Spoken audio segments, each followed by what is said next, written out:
Saludos a toda la gente que está en sintonía con nosotros. De verdad que agradecerles que cada semana hay un nuevo suscriptor. Sigan dándole a la campanita para que reciban este contenido de súper calidad.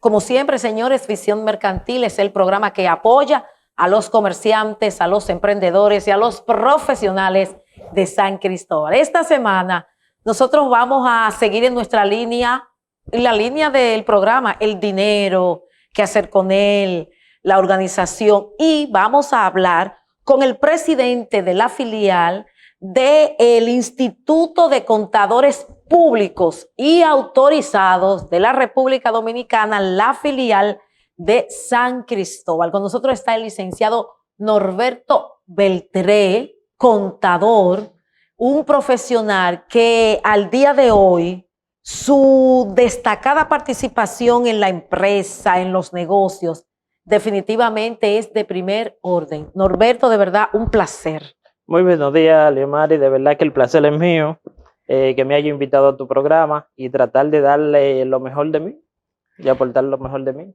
Norberto, es necesario que todo negocio tenga un contador. Sí, y más al tiempo que estamos ahora. ¿Y por qué al tiempo que estamos ahora? Por la exigencia que está transmitiendo la Dirección General de Impuestos Internos y para beneficio propio del contribuyente, el negocio, del empresario. Es decir, es como una pieza clave. Exactamente, Entonces, es una pieza esencial. Eso no tiene que ver que sea un colmadito, que sea una tiendecita que unos muchachos hayan puesto de celulares. Eso no tiene que ver que sea un negocio de vender cativía. Debe tener un contador. Sí, porque fíjate qué pasa, Leomari. Ya en la actualidad, por ejemplo, para tú poder manejar lo que es o poder direccionar los recursos de una forma eficaz y darte cuenta en un momento dado cómo va tu negocio, qué manejo tienen los gastos, desde luego que corresponde tener un contador que te pueda manejar todas esas operaciones. Hay algunas personas, algunos contribuyentes que realmente deciden o se mantienen de una forma desordenada, pero al final se requiere. Cuando un dueño de negocio tiene beneficios, termina el año y decide comprarse un vehículo que nada tiene que ver con el negocio o una propiedad que nada tiene que ver con el negocio, ese dueño de ese establecimiento debería escuchar la sugerencia que hacen ustedes los contadores. Desde luego que debe hacer la consulta, debe tener la asesoría de un buen profesional para la recomendación del lugar. No es prudente, no es recomendable que suceda ese tipo de situación, porque a futuro puede arrastrar ciertas consecuencias que no son muy favorables para el negocio ni para el mismo. En el tema del contador, hay dueños de negocio que hacen algunas cosas, no solamente esa de comprarse propiedades, sino decidir cosas y luego se la comunican al contador y a veces se meten en dificultades con la DGI, que tienen un préstamo en el banco y luego entonces le dicen al contador, pero ayúdame, ¿qué es lo que vamos a hacer? Mira, tomando en cuenta una partecita de la pregunta anterior, lo recomendable es que antes de cualquier proceso en cuanto al manejo de los recursos del negocio y propio de la persona, haga la consulta del asesor, del contador. Antes. Sí, antes. ¿Por qué de esa manera? Porque fíjate qué pasa. En la actualidad, ahora mismo, hay una desvinculación con la parte jurídica y persona física. O en su defecto, esa parte jurídica que quiera adjudicarse beneficio o gasto personal que no están vinculados íntimamente con la operación de la empresa. Porque al final eso trae su consecuencia. Fíjate qué pasa con eso también, que de suceder eso, de manejarse de esa manera, al final viene a hacer la consulta, le plantea la condición al contador y ya realmente hay poca cosa que hacer. ¿Por qué? Porque las medidas, las opciones se toman antes de hacer cualquier tipo de proceso, no después. Norberto, cómo el procedimiento, qué es lo que hace un contador en un negocio? ¿Es un asunto del papeleo? ¿Está ligado totalmente al dinero? ¿Cómo es el trabajo de un contador?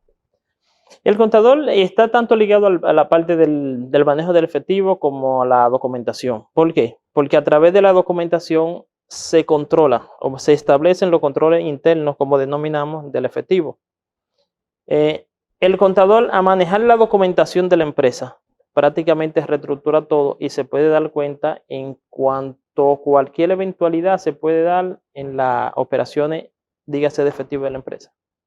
Entonces, la otra parte, el de los documentos, por ejemplo, si es un negocio que está formalizado, la documentación con la DGI, con la TCS, toda esa documentación el contador debe verla permanentemente. Debe manejarla y debe tener conocimiento en cuanto a la parte operativa y poder direccionar el tipo de documento. Es decir, el contador es como ese asesor financiero, es como cuando usted va y se confiesa con un sacerdote, con un pastor, como que el contador en el negocio tiene como esa función. Claro que sí. Es decir, efectivamente. Sí, que ciertamente es una función sumamente importante. Y delicada, diríamos. Diríamos que delicada, porque ahora, después de la entrada en vigencia, lo que es la ley de lavado de activos, automáticamente el contador, tanto como el contador y el abogado, corren con responsabilidad similar, dígase contribuyente y contador. Ya el contador pasa a ser un sujeto obligado. Es decir, que un contador con esta ley de lavado de activos pudiera tener una sanción penal junto con el dueño del negocio. Con el contribuyente, claro que sí. Señores, es decir, que tiene... explíqueme un poquito, Beltré, explícame un poquito el tema de cómo entra en consonancia la ley de lavado de activos, el contador y el dueño del negocio. Sí, sabe que después de la aplicación de la ley, la 156-20, parece que la responsabilidad queda un tanto compartida, porque anteriormente la responsabilidad total y absoluta caía sobre el contribuyente, porque se entendía que el contribuyente como tal, dueño de sus recursos, manejando el efectivo, responsabilidad absoluta. En la actualidad ya es la responsabilidad compartida. ¿Por qué compartida? Porque uno como contador, como asesor, independientemente de la contratación que se haya hecho, del acuerdo, de la propuesta de trabajo, debe uno tener la orientación y el criterio para poder manejar ciertas condiciones en las operaciones. Dígase que ya uno es responsable en el caso hipotético de que aparezca un contribuyente con ciertas operaciones ilícitas, por decirlo así de esa manera, y usted como contador no ha tenido la prudencia porque la ley exige que uno haga la denuncia a través de lo que corresponde como sujeto obligado, que uno haga la denuncia. Pero es decir, la ley exige que el contador haga la denuncia ante la autoridad. Sí. Pero es grave el asunto, es serio. Bastante complicado. Entonces, si el contador no hace la denuncia sabiendo que esa persona con la que trabaja está lavando dinero, ya entonces el contador también tiene corresponsabilidad. Sí. Y puede entrarle a un proceso penal porque ya se considera cómplice de esa operación. Wow, bueno, los contadores tienen... Y a propósito, Norberto, precisamente el contador entonces tiene que vivir en un proceso permanente de actualización porque yo sé, por ejemplo, de contadores que están en el área de los impuestos, pero quizás no están en el área de finanzas, no están en otras áreas, o ahora el contador se va como especializando. Sí, la contabilidad tiene diferentes ramas. Tiene la parte del costo, contabilidad de costo, contabilidad impositiva. Mayormente la contabilidad de costo es un poquito más estática que la contabilidad impositiva, porque la contabilidad impositiva se va innovando a cada momento, cada norma, cada regulación, cada reglamento que sale de GI. Ya el contador, el asesor fiscal debe ir actualizándose para garantizar lo que es la parte de los servicios y sobre todo la condición de uno como profesional. Entonces, hay contadores que se dedican a esa parte de la contabilidad y la otra, la contabilidad de costo. Explíqueme un poquito, que supongo que ese tiene que estar más conectada con el tema del dinero, de la producción. De la producción. Sí. El contador de costos son aquellos que trabajan en las empresas, ya la manufacturera, como la denominamos, que son empresas que se dedican a la fabricación de un producto X. Ya trabaja más envuelto en ese proceso. Y entonces por eso yo veo a muchos contadores que ellos que pueden tener X cantidad de clientes. Dicen, no, yo trabajo, hay un nombre que le dice. Iguala. Exacto, yo trabajo con Iguala, yo tengo 15 clientes y entonces esos clientes lo pueden manejar desde sus oficinas. Sí, claro, desde luego. Ya esa es más la contabilidad fiscal y la asesoría financiera. Es decir, que de hecho la contabilidad es una de esas profesiones liberales. Generalmente casi muchos contadores ya con experiencia deciden dejar de ser empleados y pasar entonces a tener sus propias oficinas. Sí, a trabajar de manera independiente. Entonces, eso le da, supongo que más beneficio, ganan más dinero los contadores, así, Beltrán. Sí, tomando en cuenta... Tú ves, ya ahí Beltrán ganan más cuarto así. Vamos a lo que es la preparación que mencionamos ahorita y la actualización, Sí. claro. Porque el desempeño de un buen asesor, de un buen contador, garantiza lo que es la remuneración, desde luego que sí. Ahí está, y desde luego que eso aumenta sus ingresos también.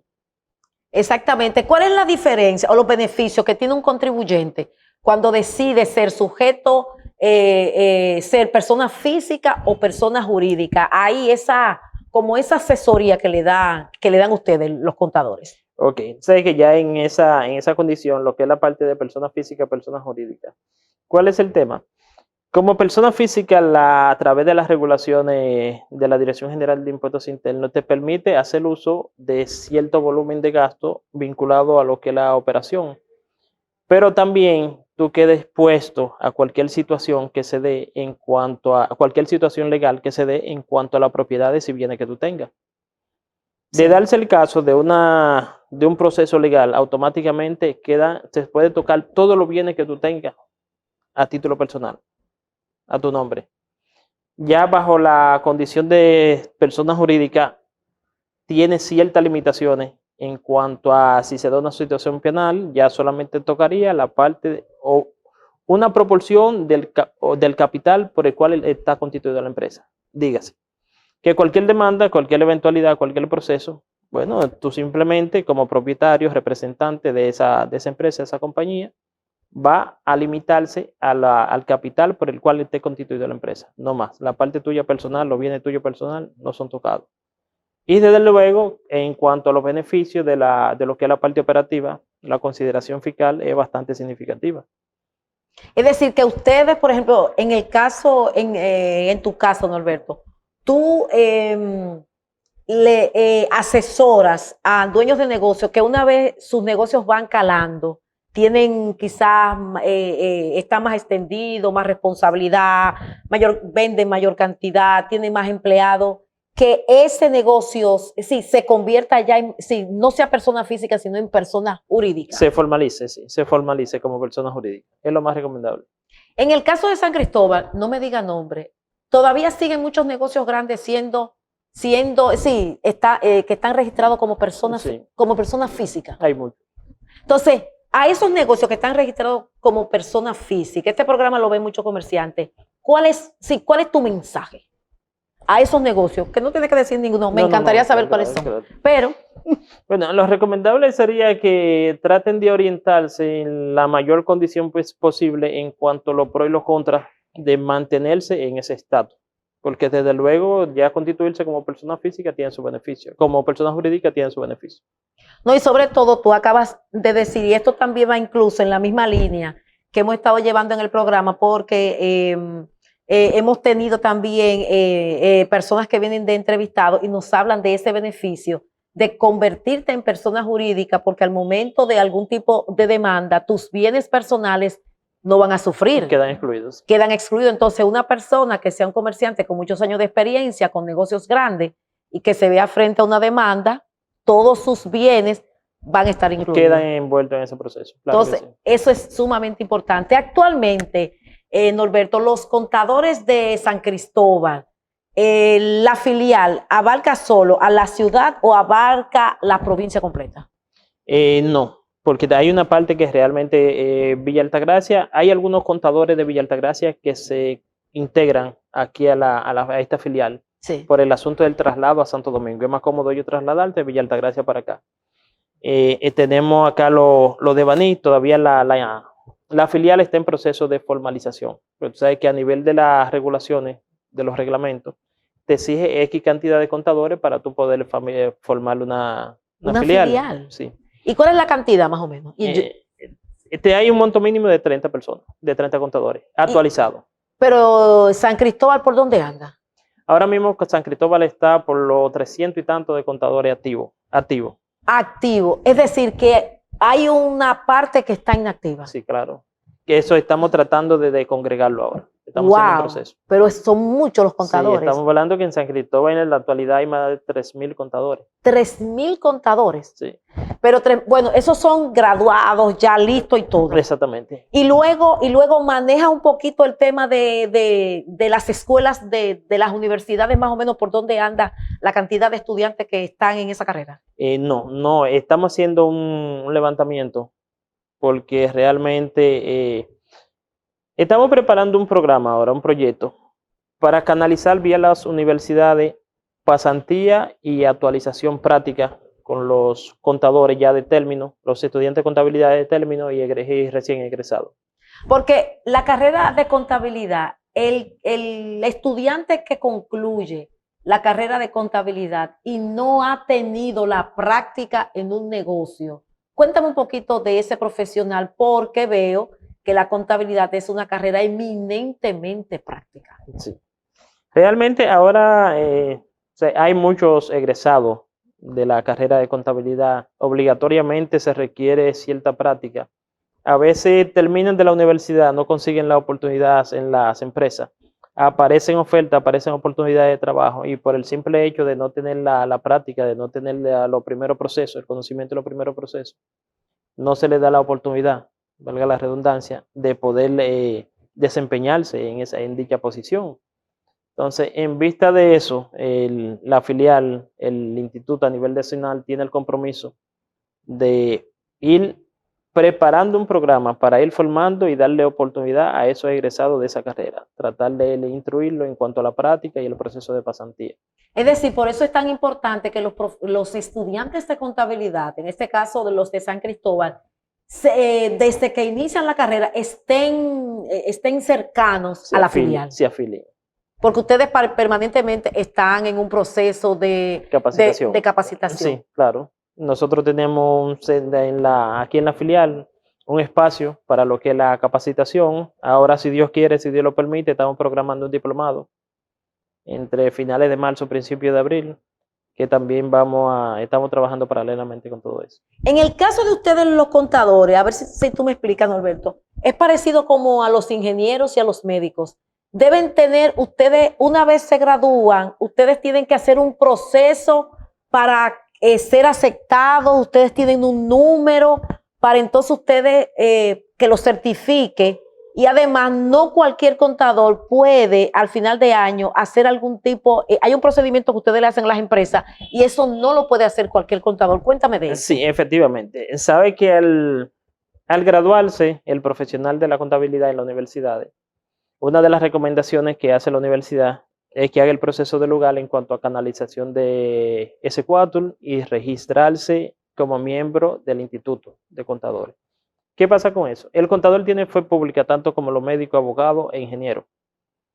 Ya los bancos no reciben estado financiero si el contador no tiene su S4 y está registrado en el instituto activo, porque el instituto tiene una lista de contadores registrados activos, que automáticamente el banco recibe los estados financieros, con ese sello revisa ese número que le asigna el ISPAL y a través de esa verificación, si el contador no aparece activo, le dan a los estados financieros hacia atrás. Es decir, que si hay un contador, él puede tener la experiencia que quiera, si no está activo en el instituto, cualquier tipo de trabajo de esa envergadura no es aceptado. Exactamente. Si no ha hecho el proceso a través del Poder Ejecutivo para la asignación del S4, lamentablemente sí, es un licenciado en contabilidad. Pero no es un contador. No es un contador. Ok, miren la diferencia. Es un licenciado en contabilidad, pero no es un contador. Exacto. ¿Y cómo es ese proceso? ¿Cómo es el proceso para que el Poder Ejecutivo te otorgue esa calidad? Hay un procedimiento que se hace a través del Ministerio de Hacienda, una comunicación que se le hace con anexándole el currículum, papel de buena conducta, agregándole la copia del título, solicitando la validación. Una vez que el Ministerio de Hacienda recibe esa solicitud, a través del Poder Ejecutivo verifica. Normalmente siempre se hace un listado, se espera un quórum de X cantidad de profesionales para lo que es la asignación del S4. Sí. Entonces, ¿eso tarda meses? Sí, el proceso se está haciendo más rápido. Ahora está durando entre 2 o 3 meses más o menos. Para anteriormente duraba mucho más tiempo. Es decir, señores, que el contador es un profesional, al igual que el ingeniero, que el Sí. médico, que tiene una alta Y el abogado responsabilidad y también. con fe pública. Y en este momento, con todos estos cambios que está sufriendo, que ha estado sufriendo el país en el tema de lavado de activos, la misma DGI, que siempre hay una norma. Sí, es difícil que pase un año No, sin no. que ellos anuncien 4, Sí. 5 y 6 normas. Siempre van regulando, modificando, actualizando reglamentos, resoluciones y así sucesivamente. Siempre hay algo nuevo. Es decir, que un contador sin una actualización definitivamente puede salir fácil del mercado. Sí, así mismo.